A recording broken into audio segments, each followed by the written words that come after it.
매년 부활 주일이 되면 교회는 어느 때보다 밝고 활기차죠. 웅장한 찬양이 울려 퍼지고 주님이 다시 살아나셨습니다라는 고백을 드리며 기뻐하며 예배드립니다. 죄와 사망의 권세에서 아래 있던 우리가 구원을 받았고 죽어도 다시 살며 생명을 얻게 되었다는 사실을 기뻐하는 기념하는 날이기 때문입니다. 그래서 이날만큼은 어떻죠? 더 크게 찬양하고 더 힘있게 고백하고 더 기뻐하려고 합니다.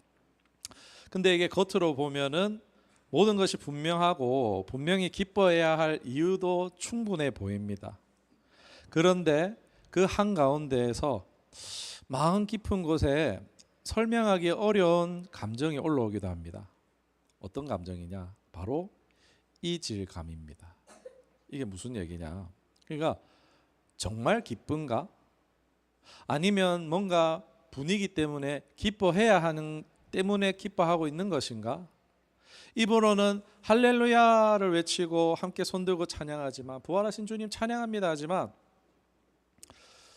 마치 정해진 동작과 표정으로 완벽하게 맞춰 움직여지는 북한 찬양단처럼 겉으로는 완벽한 열정과 기쁨을 표현하지만 그 안에 실제 감정과 삶의 고백이 담겨 있지 않은 것은 아닌가 하는 불편함입니다.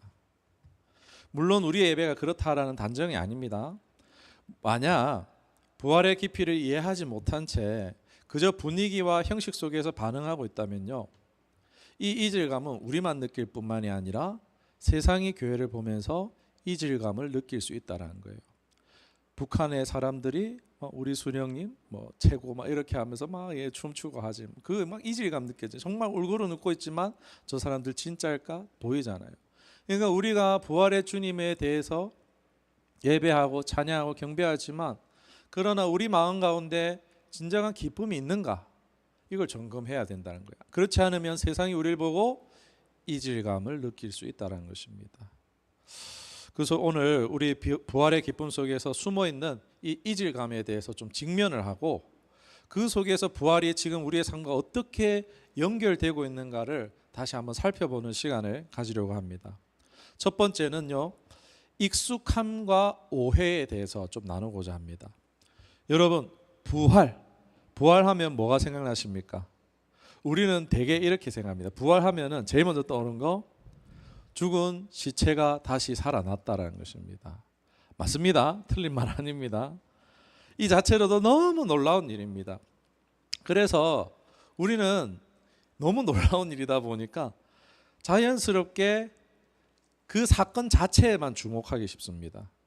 시체가 살아났다는 사실, 죽음을 이겼다는 장면, 이것이 너무 강렬하기 때문에 부활이라는 사건만 자꾸 따로 떼어서 보게 된다는 것입니다. 그러다 보면 어느 순간 부활은 성경의 전체 이야기 속에 서 있는 사건이 아니라 마치 부활은 붕 떠 있는 사건처럼 독립적인 이야기가 되어버린다는 것입니다. 그리고 그것만으로도 충분한 것처럼 느껴집니다. 그런데 여기서 문제가 생긴다는 것입니다. 처음에는 놀랍습니다. 감동도 있습니다. 그런데 시간이 지나면 어떻게 됩니까? 질립니다. 물립니다. 매 똑같은 부활절 예배 질리고 물리지 않으십니까, 여러분? 또 부활했네. 그럴 수 있다는 거예요. 왜냐하면 이야기가 아니라 보여지는 현상만 붙잡고 있기 때문입니다. 예를 들어 볼게요. 한때 이제 교회에 사형리 전도가 유행한 거를 아실 겁니다. 크게 유행했었어요. 지금도 하고 있어요. 좋습니다. 틀렸다는 게 아닙니다. 사형리가 뭡니까?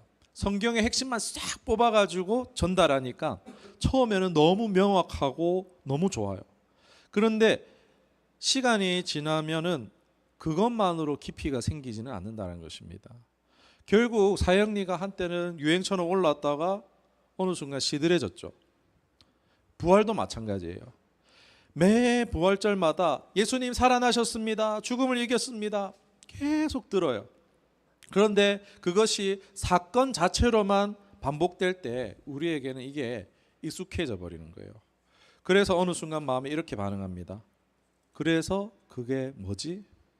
여러분, 이건 부활의 문제가 아닙니다.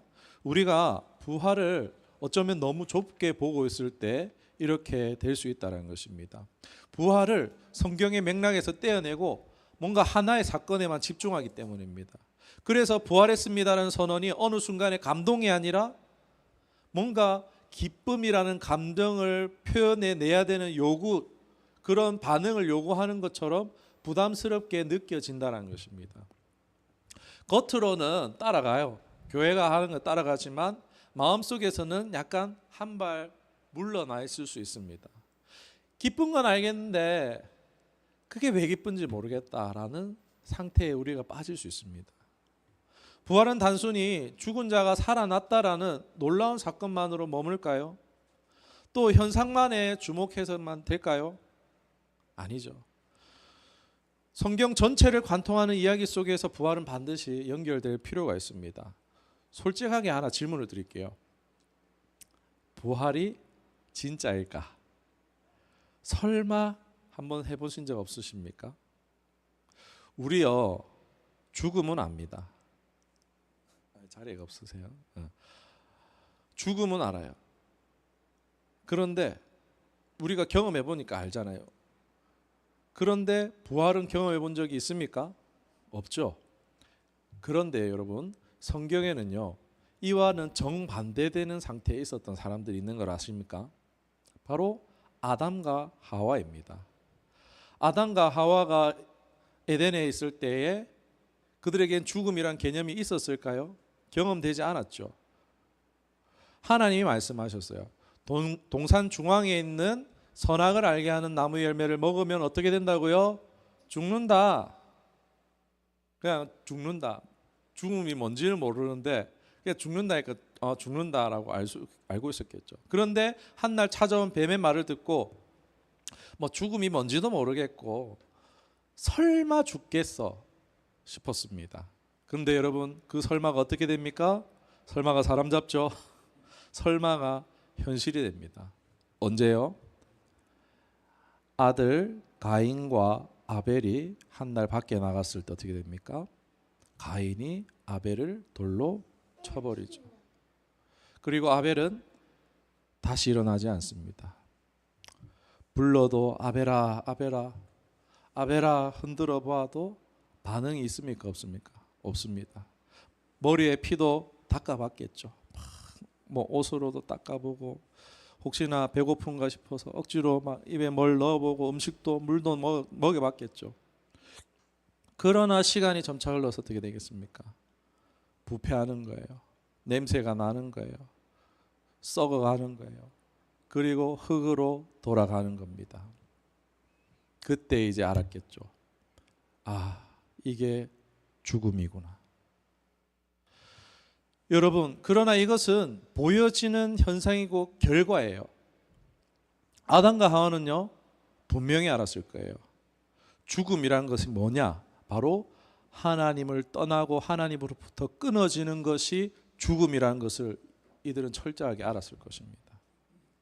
여러분, 성경을 보면요, 사람을 죽는 존재로 창조하지 않았다는 사실을 아십니까? 에덴에서 하나님과 함께 영원토록 교제하는 존재로 살도록 만들어진 게 누구라고요? 사람입니다. 그런데 그것이 죄가 들어오면서 어떻게 된 거예요? 관계가 끊어졌고 그 결과가 죽음이 온 것이죠. 여러분, 오늘 우리가 부활을 이해하려면요, 이걸 놓치면 안 됩니다. 지금 제가 무슨 얘기 하려는지 아시겠죠? 이제 죽음은 자연현상이 아니라는 거예요. 우리는 과학으로 죽음은 당연한 거고 죽음은 노화가 오면 수명이 닿으면 죽는 거야 라는 자연현상으로 알고 있지만 하나님과 단절된 결과입니다. 여러분, 이제 부활이 뭐인지 여러분 이제 보이실 거예요. 즉 예수님의 부활은요, 갑자기 어느 순간 튀어나온 개념이 아니라는 거예요. 사두개인 바리새인들 몰랐습니다. 이 부활이라는 개념 몰랐어요. 그들은 성경을 바르게 알았던 것이 아닙니다. 사람은 죽도록 창조된 존재가 아니라는 거예요. 그러니까 예수님의 부활도 오해하시는 분들이 어떤 부활, 예수님 하나님이시니까 부활했겠지, 하나님의 아들이니까 부활시켜 주셨겠지 라고 오해하는 거예요. 아닙니다. 하나님 마음대로 하신 것도 아니고 하나님이 예수님 편에 하셔서 부활시키신 게 아니란 거예요. 부활은요, 하나님과 죄로 끊어진 것을 다시 이음으로 인해서 나타나는 필연적인 결과가 뭐라고요? 부활이었다는 것입니다. 죄가 없으시고 나시고 사신 예수님이 안식일이 지나고 바로 부활의 첫 열매가 되신 것입니다. 죄 가운데 나고 자란 우리는요, 한 번 죽는 것은 정해진 것이랍니다. 그러나 주님의 나타나심처럼 우리 역시요, 예수 안에서 죄를 사하심 얻는 자마다 다시 연결되어진 자들마다 살아나게 될 줄로 믿습니다. 여러분, 이것은요, 뭐 부활을 믿고 안 믿고가 아니라 여러분, 성도들에게 이건 필연적으로 이루어지는 것입니다. 왜요? 우리의 존재는 영원히 살도록 창조된 존재라는 거예요. 그렇기 때문에 죄에서 이제 예수님의 안에서 해방만 되면요, 부활은요 자동입니다. 필연적인 거예요. 이해하고 이럴 필요 없는 거예요. 필연적인 것입니다. 성경은 통틀어 볼 때 부활이 우리에게 말하는 것은요, 뭐냐? 원래 그대로로 돌아가는 것을 말합니다. 원래 하나님의 목적대로 하나님과 교제함으로 영혼의 삶의 길이 열리게 되는 것이 바로 부활이라는 것입니다. 여러분, 이건요 그냥 단순히 시체가 죽어서 다시 살아난 것이 아니라 우리의 존재가, 전 존재가 회복되는 길, 예수님의 부활로서 열려졌다라는 분명한 증거라는 것입니다. 여러분, 그런데 이를 어찌 기뻐하지 않을 수 있겠습니까? 여러분, 성도 여러분, 부활 감사주일은요 단순히 장래에 다시 살아나겠다가 아니라 여러분의 잃어버렸던 신분, 여러분의 잃어버렸던 존재적인 것들을 회복하는 길이 열렸음을 다시 확인하며, 이것을 우리가 믿을 때 그 기쁨이 우리 안에서부터 차오르는 기쁨이 있는 것입니다. 이런 차오르는 기쁨으로 기뻐하시고 기대하시기를, 그 은혜에 반응할 수 있는 저와 여러분 되기를 주님 여러분 축원합니다. 두 번째로, 부활의 이 기쁨을 잃어버리고 있는 이질감을 느끼는 이유 두 번째가 바로 부활에 대한 불편함입니다. 여러분, 예수님의 부활의 사건은요 분명 기쁜 소식, 복음입니다. 그러나 이것이 오늘날 우리가 막 기뻐하지 못하는 또 다른 이유가 있어요. 바로 초대교회 성도들과 현대교회 성도들의 상황의 입장 차이라고 할 수 있어요. 여러분, 초대교회 성도들은 어떤 상황에서 살았습니까? 로마의 압제 속에서 살았죠. 삶의 안전이 보장되지 않아요. 유대인들이 혈기가 등등하여서 잡아서 옥에 넘기려고 하고 있어요. 언제 죽을지 모르는 상황 속에서 살아야 했습니다. 그들에게 이 땅은 삶을 붙잡고 싶은 대상이 아니라 버텨내야 되는 현실이었어요. 그런데 그 고난 가운데에서 이 삶이 여러분 전부가 아닙니다, 참 삶이 있습니다 라고 얘기했을 때, 부활의 삶이 있습니다 라고 얘기했을 때 이들이 어떻게 느끼겠어요? 매우 강력한 매력적인 메시지였겠죠. 그러니까 복음이었던 거예요. 예수님 부활하셨다는 사건이 복음이었던 거예요. 말 그대로 기쁜 소식이었어요. 여러분, 그 당시 초대교회 성도들에게는요 이건 선택이 아니었습니다. 살아낼 수 있는 힘 자체였어요. 버틸 수 있는 능력 그 자체였어요. 그래서 이들은 부활을요 강력하게 붙잡았습니다. 그러나 초대교회 성도들에 비해서 여러분 오늘 어떻습니까? 상황이 많이 다릅니다. 그죠? 우리가 믿음의 선조들의 피와 눈물로 닦아놓은 이 좋은 환경 속에서 지금 신앙하고 있어요. 솔직히 말하면 지금 삶이 막 어렵다 하지만 완전 나쁘진 않습니다. 그러니까 내가 쥐고 있는 것들이 있는 거예요. 이 상태가 우리는 계속 되기를 바랍니다. 그래서 마음 깊은 곳에서는 이제 뭐 굳이 바뀌지 않아도 되는데 그냥 이대로 그냥 영원히 살면 안 되나? 이 생각이 있는 거예요. 그런데 여러분, 부활은요 단순한 교리가 아니라 삶의 방향의 전환을 요구합니다. 부활이 불편한 이유는요, 그것이 사실일 때 내가 바뀌지 않고는 살 수 없기 때문이에요. 죄를 그냥 놔두기 어렵고 하나님과의 그 관계를 외면하기 어렵고 신앙을 형식적으로 유지하는 게 어려워지는 거예요. 부활을 사실로 인정할 때. 이건 모르는 문제가 아니라 사실은 바뀌고 싶지 않은 불편함의 문제가 우리 안에 있다는 것입니다. 예를 들어 보면 이러면 미워하는 사람이 있어요. 계속 미워하고 싶어요, 이 사람. 근데 성경 뭐랍니까? 그냥 두라도 아니고 풀어라. 가서 찾아라. 풀어라는 거예요. 네가 먼저 사과해라. 편하게 적당히 신앙하고 싶어요. 내가 정해놓은 대로 주일날 하고 이거는 내가 하지 않고. 그런데 그 신앙의 기준이 누가 돼야 되는 거예요? 하나님이 돼야 되는 거예요. 내 계획대로 살고 싶은데 부활의 신앙을 인정하면 누구 계획대로 살아야 돼요? 하나님의 뜻을 구해야 되는 것입니다. 이게 불편함인 거예요. 삶의 주도권의 문제. 부활이 사실이라면 내 삶은 더 이상 내 것이 아닙니다. 죄와 타협이 불가능합니다. 부활은 죄와 죽음을 이기신 사건이죠. 그렇다면 나는 죄를 내버려 둘 수 있습니까? 그냥 두고 살아갈 수가 없죠. 관계의 책임의 변화입니다. 부활은요, 이제 하나님에서 새로운 공동체, 새로운 관계를 요구합니다. 하나님과 동행하고 성도들의 연합을 요구합니다. 용서하고 사랑하고 화해해야 합니다. 내가 편하게 외면하고 싶은 관계를 붙잡아야 하니까 불편합니다. 부활이 사실이면 내 삶을 내가 지고 있을 수가 없는 거예요. 우리는 부활이 안 믿어지는 것이 아닙니다. 부활이 사실이면 지금 이대로의 삶을 살 수 없기 때문에 마음이 살짝 피하는 겁니다. 우리는 무의식 중에 나도 불편하니까 우리가 무의식이 어떻게 하냐면요, 불편하면 나중에 생각하자 피하는 거예요. 밀어놓는 거예요. 그렇지 않습니까, 여러분? 우리 무의식 가운데 이런 일이 일어날 수 있다는 거예요. 신앙의 영역에서 부활이 안 믿어지는 것이 아니라 불편하니까 조금 멀리 두는 것입니다.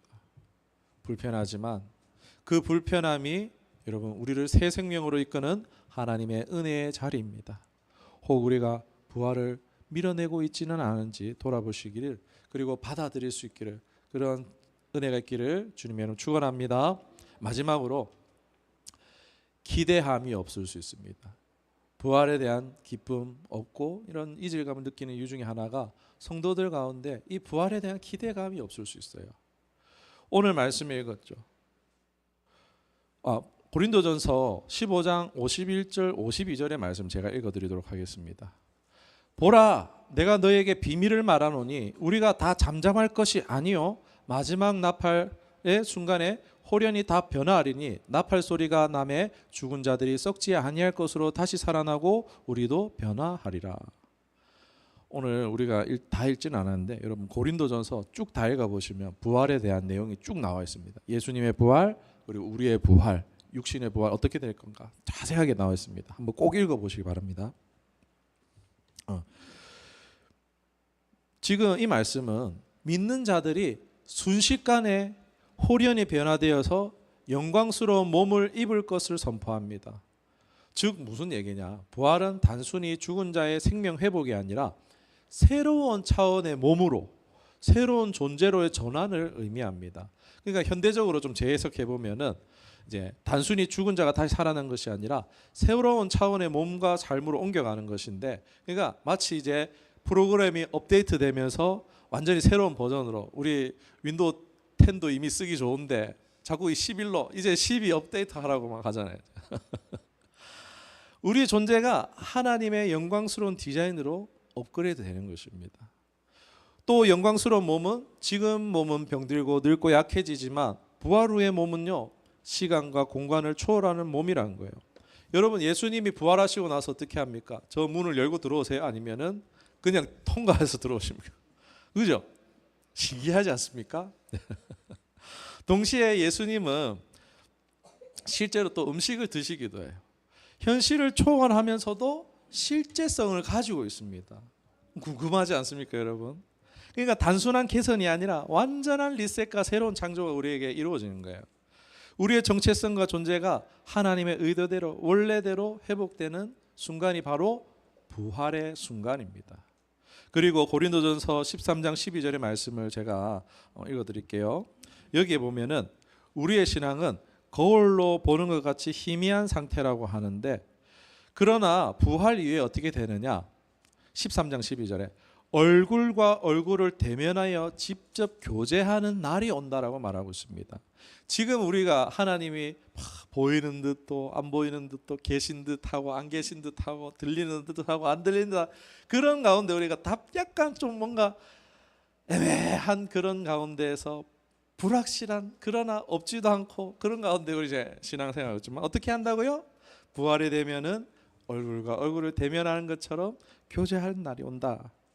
여러분 지금은 우리가 살다가 어려운 순간에 하나님이 막 은혜 베풀어 주시면 할렐루야 주님 고맙습니다 감사합니다 사랑합니다 막 감격하고 경탄하지만 우리가 부활하고 나면요 어떻게 될까요? 끊임없는 경배와 찬양이 우리의 존재 자체가 되는 거예요. 왜요? 단순히 예배한다는 형식이 아니라 하나님에게 압도되는 거예요. 여러분 그 순간 이렇게 우리 맛보기죠. 시시코너 가듯이 이제 시시코너 맛있으면 사는데 근데 이 땅에서 우리가 맛보는 것들은 잠깐 맛보는 거고 가보면요 그 하나님의 아름다우심과 선하심과 그 하나님의 능력과 영광 가운데 압도되어서 그냥 뭐 계속 막 할렐루야 할렐루야 뭐 찬양하고 그러니까 와 하게 된다는 거예요. 저절로 흘러나온 경탄과 경배가요 저절로 나오는 거예요. 현대적으로 표현하면은 지금 우리가 하나님을 부분적으로만 경험하고 이해하기 때문에 때로는 오해하거나 형식적으로 예배할 때도 있습니다. 그러나 부활 후에는요 하나님의 본질적인 아름다움, 선하심을 직접 대면하게 되어 있어요. 여러분 남자들 이제 아름다움 좋아하십니까? 안 좋아하십니까? 좋아하죠. 여성들도 아름다움 좋아하고 또 멋있는 거 좋아하시죠. 그 근원이 누구이십니까? 하나님이신 거예요. 그 아름다움을 창조하신 모든 빛들의 선한 것들 좋은 것의 아버지가 누구시라고요? 하나님이시라는 거예요. 근본 본체이신 하나님이요 그 근원이라는 거예요. 보면요 그냥 표현이 조금 이래도 양해해 주시기 바랍니다. 뿅 간다라는 것입니다. 그냥 안 반할 수가 없다라는 거예요. 찬양 안 할 수 없다는 거예요. 경탄 안 할 수가 없다라는 것입니다. 그런 하나님과 교제하는 사. 우리가 이 땅에서 경험 안 해봐서 그렇죠. 우리 신랑 최고야, 우리 아내 최고야, 막 너무 예쁘고 멋있고 좋고 계속 그러겠지만 안타깝게도 그런데 하나님 나라는 그렇지 않다는 거예요. 영원토록 변함없이 너무 좋은 거예요. 여러분 즉 부활은 죽음을 넘어서는 사건이 아니라 하나님과 완전한 대면과 교제를 가능하는 사건입니다. 그때 은혜의 순간이 아니라 은혜의 상태가 영원히 되어서 우리의 존재 전체가 하나님을 향한 경탄과 경배로 가득 차게 될 줄로 믿습니다. 또 더불어서 간단하게만 이제 말씀드리고 마칠게요. 고린도전서 3장 12절에 보면은 또 지금은 부분적으로 아나 그때는 온전히 알리라라고 말해요. 그러니까 하나님의 진리를 온전히 알게 되는 지혜와 깨달음이 그때는 생긴다는 거예요. 그리고 로마서 8장 30절에 미리 정하신 그들을 부르시고 또한 부르신 그들을 의롭다 하시고 의롭다 하신 그들을 또한 영화롭게 하셨느니라. 여러분 우리 자신의 모난 성품 때문에 자기를 한번 미워해 본 적이 있으십니까? 자기를 싫어해 본 적 있으세요? 나는 왜 이럴까? 낙심해 본 적 있습니까? 그러나 여러분 그때는요 주님의 장성한 분량처럼 여러분 성화를 넘어서 영화롭게 되어진 줄 믿습니다. 얼마나 좋을까요? 저는 기대합니다. 뭘요? 저의 날씬하고 홀쭉한 모습을 기대합니다. 농담입니다. 여러분 부활의 큰 은혜와 깊이가 얼마나 큰지요. 여러분 알면 알수록요 부활은 기대되고 설레이는 것입니다. 이 땅에 좋은 거 부러운 것이 다 하늘의 그림자에 불과하기 때문입니다. 부활은 이렇게 좋은 것입니다. 말씀 읽겠습니다. 오늘 부활의 기쁨이 흐려지는 시대 현대 화려하지만 우리 또 예배가 좋아 보이지만 이질감이 느껴지는 뭔가 이벤트적인 부활의 행사들 그 이유와 부활의 본질에 대해서 좀 생각해 보는 시간을 가졌습니다. 부활은요 시체가 다시 사는 것이 아닌 원래대로 돌아가는 것의 보증의 중표가 예수님의 부활이다. 불편함 오해가 믿지 않는 것은 아니지만 받아들이지 못하고 있었던 것일 수 있습니다. 또 기대하지 못하고 있었던 것일 수도 있습니다. 그러나 이제 부활의 감격과 기쁨이 회복되어지시기를, 매일매일 그 차오르는 잔잔한 은혜로 늘 충만하시기를 주님의 이름 축원합니다. 이 시간